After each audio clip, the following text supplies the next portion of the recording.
Good evening, buenas tardes, Revolución Educativa community, RevEd community. My name is Edgar Palacios, and I am the founder of Revolución Educativa, an organization whose mission is to increase the collective power of our Latinx community around issues of education. I'm with our special guest this evening, Dr. Karin Chang, who is one of our phenomenal partners at the Urban Education Research Center. And so we're going to go ahead and jump into our conversation around the Hispanic Student Achievement Dashboard. Dr. Chang, how are you this evening? I am good. I'm ready to go. You ready to go? Awesome, awesome, awesome. Before we jump into the data and what the data is telling us and what the data isn't telling us, go ahead and just tell us a little bit about yourself, who you are, what do you do at the UERC? Sure. I'm the associate director at the UERC. I've been here 2 years. Prior to that, I was the director of the Kansas City Area Education Research Consortium.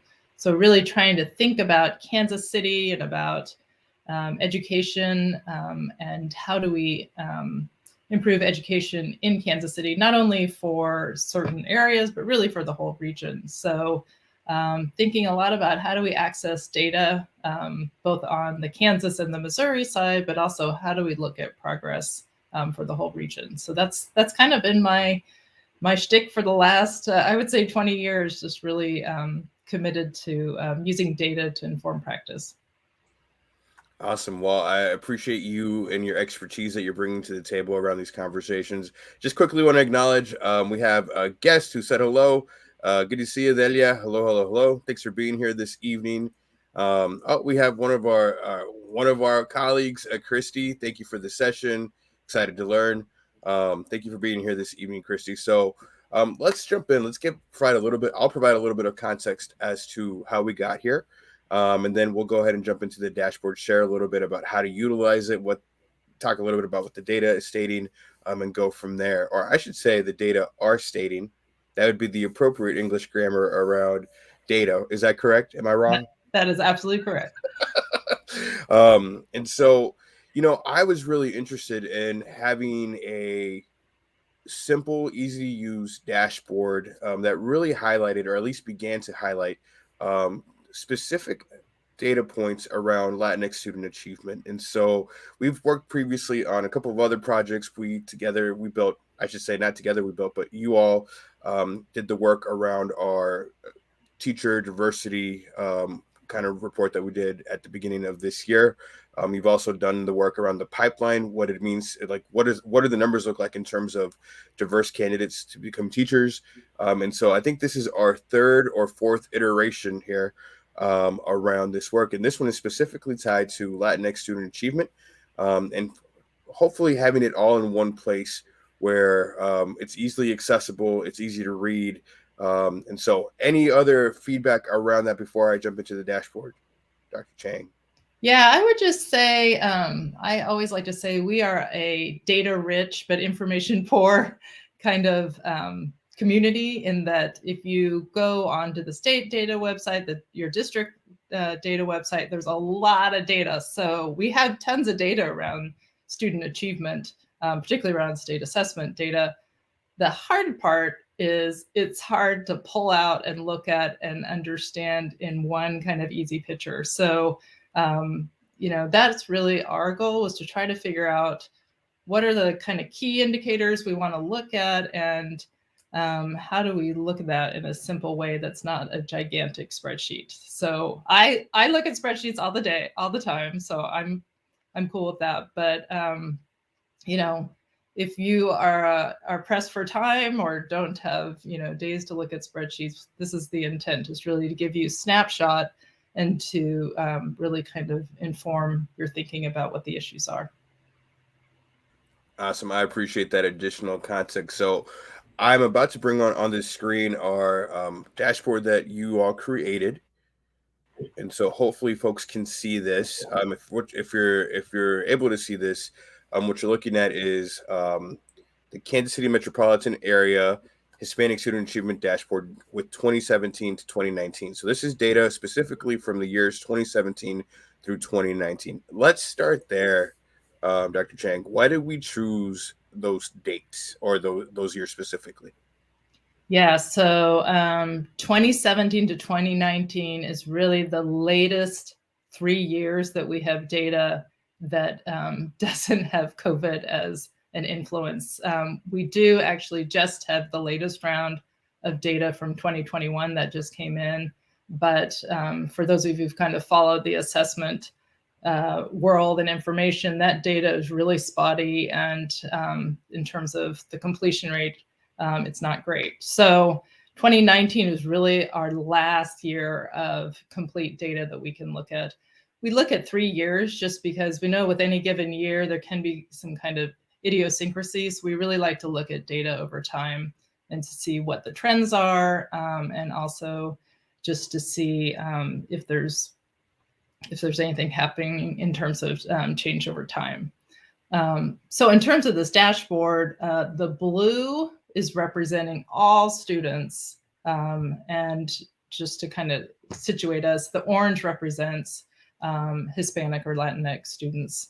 And this is data that was acquired from the Missouri Department of Elementary and Secondary Education, and it's data around state assessments. Now, as I mentioned, we have a lot of data. So I picked 3 data points for this dashboard, and they're pretty important data points. So 3rd grade reading is the first data point, and that's really looking at English language arts. We often talk about 3rd grade because 3rd grade is often when you move from learning to read to learn. So when we look at how important 3rd grade reading is, it's such a strong predictor of how you're going to do for the rest of your K-12 education, and actually into post-secondary and beyond. So that's a very common indicator that we look at. This, yeah. Before you move on, so I do have a question on that. I've also heard, and this is where I could be wrong, so please let me know if I'm wrong or mistaken on this. If students aren't able to read on grade level in 3rd grade, that actually can determine like the school to prison pipeline. Is that correct? Yeah, there's good evidence around that. And that's not my area of expertise, but certainly we know that the elementary school predictors are strong predictors of that pipeline. I appreciate that clarification. Thank you. Oh, and actually, thank you for pointing that out. So reading on grade level, so that bar that you're looking at, the blue bar or the orange bar, it's the proficiency rate. So in Missouri, there's 4 levels of proficiency. And if you're in level 3 or 4, you're proficient. So those bars are representing the students who are proficient or reading, in the case of ELA, reading at grade level. So that's really indicative of where we expect students to be at that grade level. The second set of bars are around science. Now, traditionally, you just see English language arts and math, but we added science because science is super important, especially as we move into more and more careers that are going to involve technology and STEM. If we don't have some science ability, then that's really going to hamper our ability to be successful in really the future of jobs. So we added 5th grade science because that's an indicator that we can grab data from Missouri. And also we know that early science engagement and confidence and ability really, again, are predictors of how you're going to do in post-secondary and beyond. And then that 3rd set of bars is 8th grade math. There's a ton of evidence that 8th grade math is important. And so this also leads to whether or not you're going to do well in algebra, whether or not you're going to do well in college math, whether or not you're going to be able to go on to post-secondary and beyond. So we included 8th grade math as an indicator. So those are the 3 assessments that we picked out. We have a lot to choose from, and there's a lot more behind it, but just to simplify the message, we chose those 3.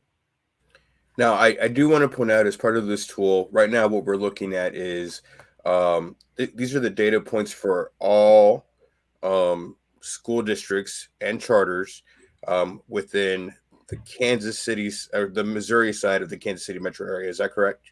That is correct. So we have a similar dashboard that's for the Kansas side. What's nice about the Missouri side is we can roll it all up. So all the counties that are in the Kansas City metropolitan area, we can roll up and look at them as a whole. And then we can also drill down and go into individual school districts and charter schools. So luckily on the Missouri side, we can see both ways. Mm-hmm. And I'll also point out that the data points here are from 2019. And if you go to the top right, you can actually see what the data look like in 2018. And then in 2017.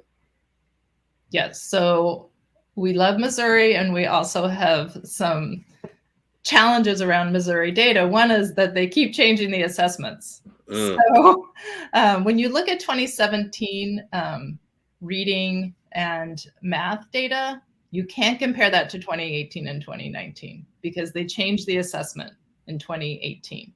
So just a caveat or a warning, when you look at the data, you have to know that that assessment changed over time. And so unlike Kansas, which had the same assessment over those 3 years, there was a change. So if you're looking at ELA and you're looking at math, really you can only compare 2018 and 2019. Same thing happened with the science assessment. They actually just did not give the science assessment in 2018. So we just have 2 years, 2017 and 2019, and they're not comparable. So this is the fun and challenging part of data, is that it opens up many questions, answers some questions, but also leaves some questions unanswered. And I have Christy here with the question, are the assessments comparable? And what I think I heard you say was that they are not. They are not. Over 2017, you should just kind of push it aside and don't look at 2017 if you want to compare over time. You can look at 2018 and 2019, but do not look at 2017. Let's talk about the high school graduation rates. And so over here, I'm noticing that there is a blank that says no data. Why is that happening? So unfortunately for the graduation data, they only give us percentages for each of the schools. And so because we don't know how many students they're counting, we can't roll those all up together, unlike the assessment data. So we have the graduation data for each of the school districts. We just don't have it for the whole region because we can't roll it up. So let's talk about the data points themselves. I would say. So let's talk about grade 8 math. So 21.6% of Hispanic students are proficient in grade 8 math. Is that correct? Is that an appropriate way of talking about that or saying that? Yes, absolutely. Can you define what proficient means to us? Yeah, so the way they determine proficient, there's a process where they go and they look at what the standards are in math for 8th grade. And so there's a body of people who get together and they say, these are the skills and abilities an 8th grade math student should have. And so then they write test items to that, and then they go out and they test these items to make sure that the students who are proficient are receiving a score that demonstrates that. So like, as I mentioned before, there's 4 levels in Missouri: below basic, basic, proficient, and advanced. So students who are below basic or basic are not proficient in 8th grade math. So they are receiving scores in their math assessment that demonstrate that they are not capable of doing the math as established by the Missouri standards. And the Missouri standards are really supposed to reflect, like, if you progress through to 12th grade, then you should be capable of being college ready. So that's kind of the thinking behind those standards. I'm going to move to a different district just so we can take a look at a different type of sample of data here.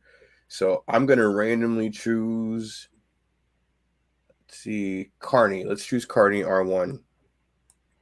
And before we even get there, we have Marisol. Marisol, good to see you this evening. She has a question for grade 8. It would be Algebra 1, correct?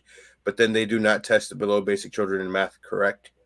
So great question, because Algebra 1, there's some students, a very small percentage, like 5 to 8%, that take the Algebra 1 assessment. So they are not reflected in this data. This data only reflects the students who are in 8th grade math. So those advanced math students are not included in this data sample for 8th grade math. And thank you for catching that. So here I am we're looking at Kearney as an example. And I'm seeing that in 2017, there is no data available for percent of students at or above proficiency in key content areas. Why is that? So this is, again, something that happens in Kansas and Missouri. So when there are less than 5 Hispanic students in the data sample, they what they call suppress the data. They hide it so we can't see it. And that's for student privacy purposes. If we were to, see that data, we could potentially try to figure out who those students are, and we can't. They don't want us to do that. So anywhere there's no data available, that's because of this issue of suppression. They're trying to protect the privacy of those students. Now, suppression sounds like it doesn't sound too great, but that's not what's actually happening here. What they're doing is, if you have less than 5 students, they're not going to publish that data because it might harm students long term. Is that correct? Yeah. And also, I mean, just from a statistical point of view, if you only have 4 students in your sample, that's not very, to make generalizations about, it's not very reliable. So we wouldn't really want to look at the data for 4 students and try to, make a statement about Kearney School District. All right. I'm going to move on over to 2018. And I'm still seeing no data, which means there were less than 5 students, Hispanic students in that year. And then let's see what happens in 2019. All right. So here we only have data available for grade 5 science. Right. Is that correct? Correct. So there probably was somewhere, for 5 to 10 students, probably a very small sample of students who took the science assessment. And so again, this is, although the data is there, we certainly want to look at data cautiously when there's just limited data. I appreciate that. We got a couple more questions. You may know this, Dr. Chang. Do you know where Missouri standards sit compared to the rest of the nation? That's a really good question, and I've learned not to answer questions I don't know the answer to. So I don't know where they sit. We can compare the data, to Kansas or to some other places. One of the assessments that is comparable across the nation is, it's called the NAEP. It's called the National Association of Educational Progress. So sometimes we can get that for the region, other times we can't. And honestly, it's very hard to break down by race and ethnicity for a specific district. So that is the one test that is given across the country that would be comparable. All right. Christy mentions that her daughter took 8th grade Algebra 1, so she's not going to be reflected in that data. Correct. Is that correct? All right. Yeah. And then Marisol is asking, would the sample be 20% and above for a sample population? No, it's really just 5 students and above. Is that correct? Yes, correct. So 5 students may be less than 1% of the total student population, or it may be a good portion of the student population. Mm-hmm. So I think the data, well, the barrier is the 5 students. Yeah. One thing to point out too, on the map over in the left bottom corner, if you click on a district, you can see their percentage. So like Kearney, if you click on that, or click on the, like where it says Grandview on the pop-up. Oh, right here. Yeah. And then it's going to tell you the percentage of Hispanic students in that district. So that gives you a flavor, kind of like, what are we looking at in terms of the percentage of the total population? I actually haven't looked at the Grandview numbers yet, and so 22% is seems like a pretty significant chunk of students in the district that are Hispanic. Yeah. Let's see. I'm going to pick a different district just to make sure, and I'm trying to pick districts that are not locally located here in Kansas City, um, just for fun. So let me see. And we did, and then the drop down is kind of those in the 14 county Kansas City metropolitan area. So I think those are the 8 counties on the Kansas side or on the Missouri side. Here I've pulled up Grain Valley, R5 2019, and Yeah. so we're seeing that Hispanic students actually 66.6% were proficient in grade 3 ELA. 43.2% were proficient in science, and then 20.9 proficient in grade 8 math.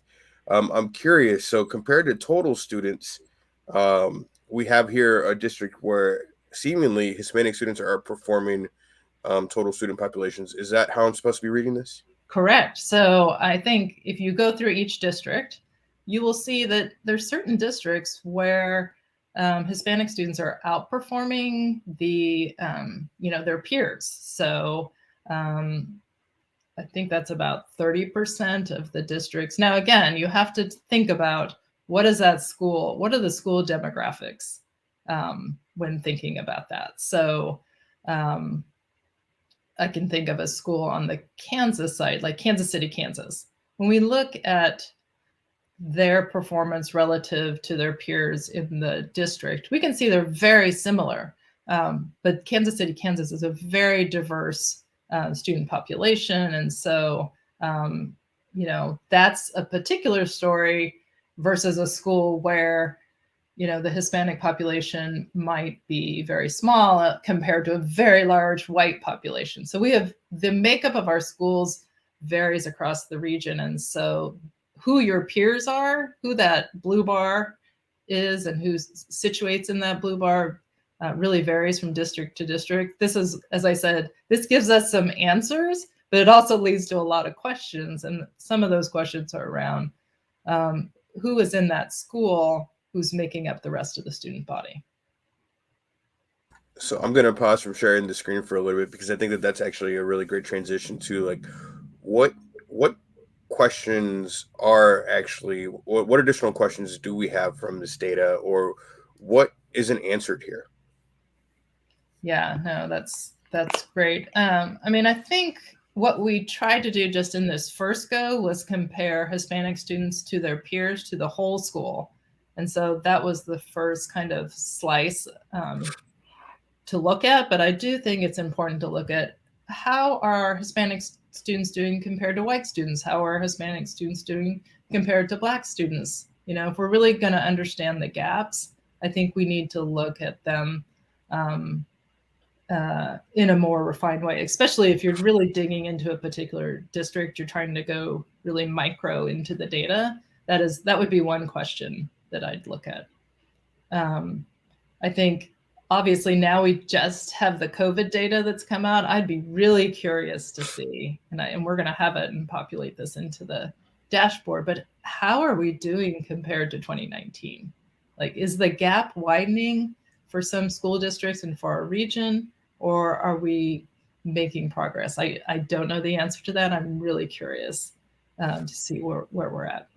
And for clarity, assessments in 2020, did they happen or no? No, they did not. They didn't. So we're actually not going to have data in 2020 because that was out the window. It was an aberration, and an anomaly to say the least, because of the global pandemic. And then they just released 2021 data. But again, issues with the 2021 data are some of the issues around have to do with who actually took the test.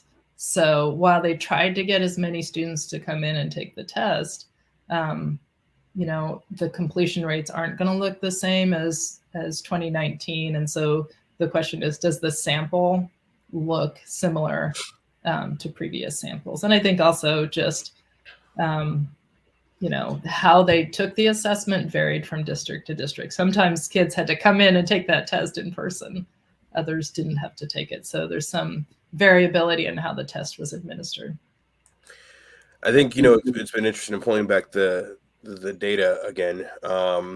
the dashboard. It's been really fascinating. I think our team at RevEd, we've been discussing what the data mean, what they don't mean, and just a lot of learning lessons, right? And so for us, this is really a starting point to really start assessing what the state of Latinx students are in terms of achievement, and what are we, how do we start having these conversations publicly around whether Latinx students are achieving in ways that are going to be um, productive for our community, or are they achieving in ways, are they not achieving, period? And so what's our responsibility as a community to understand these numbers? What's our responsibility to make sure that we are supporting schools and making sure that students have every possible resource that's available to them in order to improve their achievement? I'm also curious, this data doesn't actually indicate growth, is that correct? No, so it's a snapshot in time. So actually, Missouri does have a growth measure to see, and it's for accountability purposes. So whether or not a student who starts at below basic is moving into basic, we don't have that in our existing dashboard. We're not showing that piece. We're just showing, are they at a proficiency level at a particular point in time. I'm going to pick one more just so folks can see how to navigate this dashboard. Let's see what's going on in Lee Summit. Lee Summit 2019. Here we go. So we're seeing 35.7% of Hispanic students were proficient at grade 3 ELA.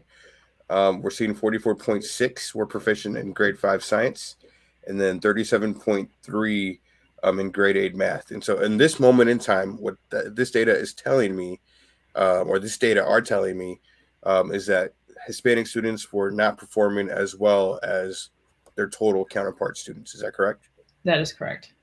And I think one thing, this is kind of a common trend. Like if we're going to look really globally across both total students and Hispanic students, that 8th grade math is universally lower than the other assessment scores. So, if we're going to lean into one space, 8th grade math is really a problem, both on the Kansas and the Missouri side. But the gaps, are for this particular district are present for all 3 assessments. I'm also looking at this data point right here, and it says that the 4-year graduation rate for Hispanic students in Lee Summit is 96.8%, which looks great and looks fantastic. But I also now got to look over here and see that the only 3% of students in Lee Summit are Hispanic, right? And so we actually don't know how many Latinx. Well, we could know how many Latinx students graduated in 2019 from Lee Summit, which would add to that percentage point. But what should I infer from this data from that perspective, Dr. Chang? It's a really interesting observation. There's a whole conversation around graduation and whether the high school diploma really matters. And so, I think some of this data around graduation suggests we may be graduating people who may not be proficient in all the topics they need to be, and content that they need to be proficient in. I think this may highlight that particular narrative, but I think one thing it shows, the assessments aren't directly tied to the graduation rates. And, you can either say we need to make graduation more stringent, or we need to make the assessments easier. I don't know what the answer is, but there certainly is a disconnect between those 2 sets of bars. And we actually don't know what's going on, right? At this point, with this data point, we just know that there's a disparity between graduation rates and the assessment score and the proficiency and assessment scores. But there's a lot of other factors that are potentially influencing this data. And so therefore, we kind of have some ideas, but the purpose of this dashboard is not to judge or assign meaning to these data. It is really to highlight and to give us a foundation to discuss these metrics and see what makes sense and what doesn't. Yeah, and just remember, like those 3rd graders, that we're looking at right now for ELA, that's a different group than the 12th graders who are graduating, right? So Yeah. maybe the third graders will have different graduation rates. We don't know, but those are two different groups of students. Let's see. A question from Marisol. Back to the 2021 data. Would you think the 2021 data be valid since it was mandatory for students to come in person and most parents didn't want to? Or didn't want to bring their child in person? Yeah, I mean, I know that was a problem, and so, like I said, I'm eager to see that data and see what it says, see what the completion rates are. So I there have been some questions about the validity of that data, but I think we'll know more once we look at the completion rates. I'm anticipating it's going to be lower, just from what I've heard from folks who've taken a look at it, that the proficiency rates are going to be lower. Dr. Chang, this might be outside your professional scope, so correct me if I'm wrong or tell me that I'm not asking the appropriate question, but is the data as you see it concerning for Latinx Hispanic kids, or can we even make that inference at the moment? I mean, there's two ways to look at it. One is to look at it just the pure proficiency rates. So if we just looked at the proficiency rates, I'm concerned about the proficiency rates. And as I mentioned in math, I think those are concerning because kids that don't have mathematical skills are going to enter into the workforce really behind. So, you know, just from a pure proficiency level, I think we have areas to be concerned about. And the fact that, Hispanic students are not earning as high proficiency rates as their peers in the majority of school districts, that is concerning. So one is the proficiency rate and the other is the gap, the size of the gaps between how Hispanic students are doing and how their peers are doing. They're in the same school district, they're in the same setting, so that we should anticipate, outcomes that are equitable if resources are all invested in that. I think going back to your question about what additional data or what questions would you have, I think one of the data elements that we didn't pull in that I'd like to is ELL, right? So we don't know the intersection between students who are ELL, Hispanic, other populations, and how that plays into performance. But I do think I'm concerned about the proficiency rates, and I'd like to explore further why these gaps exist. Because they're not universal. Like we know in about 30% of districts, Hispanic students are doing as well or equal to their peers. So it's not across the board that those gaps are there. So there's something going on that's worth further investigation. I appreciate that context, and just so I'm clear, this is data from 2019. This is the average proficiency rates for districts and schools on the Missouri side of Kansas City. Excuse me. And so what this is telling us at the moment, do you by any chance at the top of your head have the N for this specific chart? I do not. I can ask Jenny to see if she knows that, but I don't know the sample size for this. I mean, like I said, it was 8 counties. Yeah. And so large N. we can assume it's a significant portion of the total number of Latino students in the Kansas City metro area, right? Correct. And so what this is telling me is that in grade 3 ELA, only 35.8% of Latinx students are proficient. In grade 5 science, only 33.9% of Latinx students are proficient. And then in grade 8 math, only 18% of Latinx students are proficient. Yep. And the caveat is, I think Marisol pointed out that Algebra 1, kids who are in Algebra 1 are not included in the sample. And we at the moment, we don't know how many of those kids are actually in Algebra 1, but we assume a small population. of Latinx students are in Algebra 1. Is that correct? Correct. Yes. Um, so yeah, at first glance, the data are concerning, but there's still a lot of work to do, and these are not the only determinants of achievement that we can tap into as part of our community. Absolutely. And so one just contextual factor is when we look at these numbers and we look across the state of Missouri, they're similar. So Kansas City is not an anomaly in this, that the kind of those proficiency rates as well as the gap size is similar for the state of Missouri. I don't know if that makes it better or worse, but it is, that is a piece to it. So yeah, the gap size is about 12 percentage points for ELA and for science, and then it's about 9 points for math. It is concerning because I think we know that Hispanic / Latinx students, and we, by the way, we use the terms interchangeably at this point in time. So you'll catch me saying Hispanic, Latino, Latinx, depending on what comes to mind in the moment.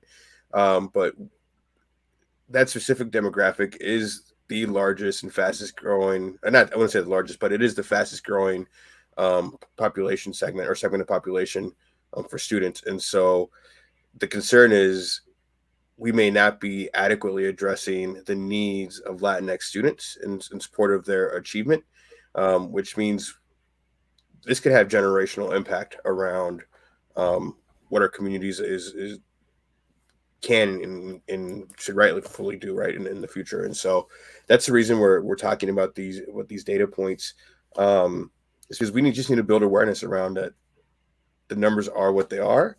And we have questions. I think we have questions as a community. We have questions as a collective of parents, as a collective of educators, as a collective of folks interested in making sure that Latinx students are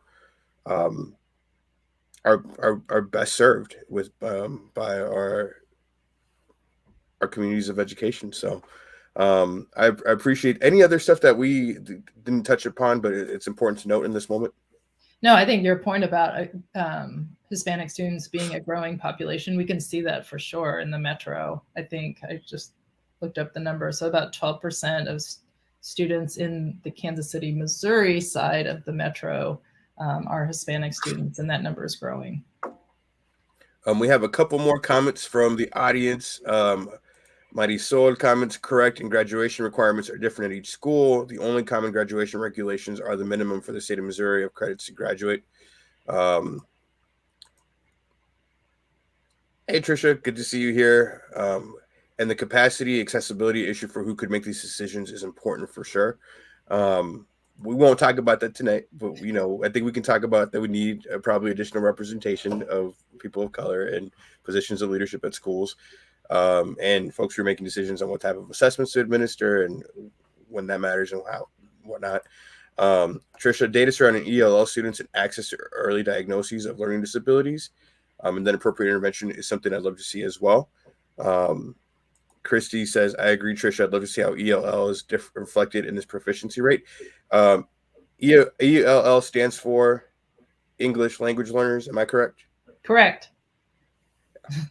I'm used to the term. I think I understand the term, but I also know that there are folks out there who might be encountering the term for the first time. So I want to make sure that we clarify. And Christy says, we do have questions, and many of us are not really aware of what the landscape is like. We as parents tend to focus on our own babies, but context is super important. Dr. Chang, are you, as you continue to do data work in education, what is surprising about either the lack of accessibility or the accessibility in general to data points like this? I guess, I mean, what I'm learning is that the state departments of education have so much work to do around accountability and just creating the data they need for their federal and state reporting. They don't have time in many cases to look at these questions around accessibility or equity. I mean, they want to. It's not that they don't want to. They just don't have time. And so I think we as stakeholders, we as taxpayers, like we should ask for that data.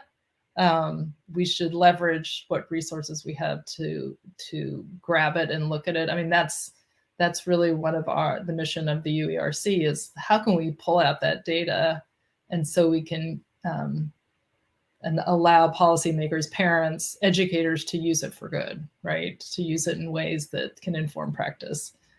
So that's I think we spend so much time on accountability, we're not really looking at it for improvement. And so that's my hope, is that we can do that. But it's there. It's just in a very convoluted, sometimes antiquated system that it's not easy to extract. I'm going to talk about Revolución Educativa here just momentarily. But you're absolutely right. I think it's there. And I think that that's where Revolución Educativa is taking a stance around, like, we're going to ultimately try to make this data accessible to our community, right? And to be able to partner with folks like yourself and the UERC in making this happen. It's so critical to our conversations here in Kansas City around our community's ability, to attain the best possible education available to them. And it's important to have that understanding. I think this data ultimately influences workforce development, right? It influences the future of our community in terms of Latinos, Hispanics are the fastest growing population segment in Kansas City. And so therefore, like, we have to prepare for that. I'm trying not to make too much of a political statement in order to give you some cover, Dr. Chang, but any other things that we missed that should be noted, or if not, I'm going to go ahead and close a little bit. I'm going to kick you off screen so I can do just a quick presentation on Rev Ed. But I want to thank you for your work on this, and I look forward to partnering with you in the future to help make this data more accessible and easier to comprehend and easier to understand what's really going on within the data itself. Thank you. And we love people's feedback. If you see something on the dashboard that makes sense or doesn't make sense, or you need more data to really understand that issue, I love to hear from folks in the field about what's useful. Before I kick you off screen, I'm just going to really bring here a couple more folks. Christy, thank you for saying that. Dr. Chang, in my interactions with legislators, they want the data and they don't know how to access it. Mighty Sol says data-driven information, how it connects to get to the why is needed, but also in a friendly user format to understand. And of course, Mighty Sol. Trish is saying thank you for driving these conversations and making this data accessible to families. And Mighty Sol says thank you, Dr. Chang. With that, thank you so much, Dr. Chang, for your time this evening. I'm going to go ahead and just quickly do a quick transition here. For those of you that don't know, again, my name is Edgar Palacios. I'm the founder of an organization called Revolución Educativa, and we are working on building sustained collective power within the Latinx community around issues of education. I'm going to just share this quick screen real quick to let you know of what we're focused on in 2022. So we have an agenda, and our agenda is centered around three verticals. The first one being accountability. We work to improve the educational outcomes of Latinx students by holding our community accountable to the needs of Latinx students. And so we want to make sure that we are aware of what's going on, that we have an understanding of all the issues that impact Latinx students, and that we are in conversation with our community around those issues. We know that Latinx students are the fastest growing demographic in K-12 today. And so we want to make sure that we are supportive of our students and that we are there helping to shine on light when we need to on issues that impact our community. Our second vertical is transparency. Part of the work that we've done with the dashboard is around transparency. It's really around the ability to create the conditions for honest, direct, and well-informed community conversations about Latinx students' needs. It's important. It's important that we know this data. It's important that we understand the current state of Latinx student achievement in the greater Kansas City metro area. I know one of the reports that Dr. Chang and I worked on in the past stated that 51,190 students were Latinx in Greater Kansas City metro area. And so that's a big population. And we want to make sure that those students are being treated equitably, that they have attention focused on them, and that we understand where they currently are and how we can help them continue to grow in their educational outcomes. And then finally, our third vertical is representation. And we believe that we need to close the representation gap between Latinx leaders and Latinx students, because we know what happens when students see themselves reflected in teaching staff, in school leadership, in district leadership, in on school boards. We know that that makes a huge positive impact on the educational outcomes of our Latinx students. And so the work here today is reflective of that. I want to thank Dr. Chang and the Urban Education Research Center at UMKC for partnering with us on this dashboard. We're going to be releasing this more fully tomorrow, but excited to continue the conversations. I will also say, if there are any questions or any data points that you would like to see or want discussed this evening, please let us know. This is really this is an invitation to join us in these conversations, to ask the questions that need to be asked, and to help us really build a community where our Latinx students are supported and that they're achieving the best educational outcomes possible. So with that, thank you so much to everyone who participated tonight. A quick shout out to Jillian Raineyberg, who is here. Thanks for being here. I see you clapping some hands there. And then also, yes, every single Latinx scholar deserves a high quality education. I appreciate that. And it's a great way to end the evening. Thank you all and good night.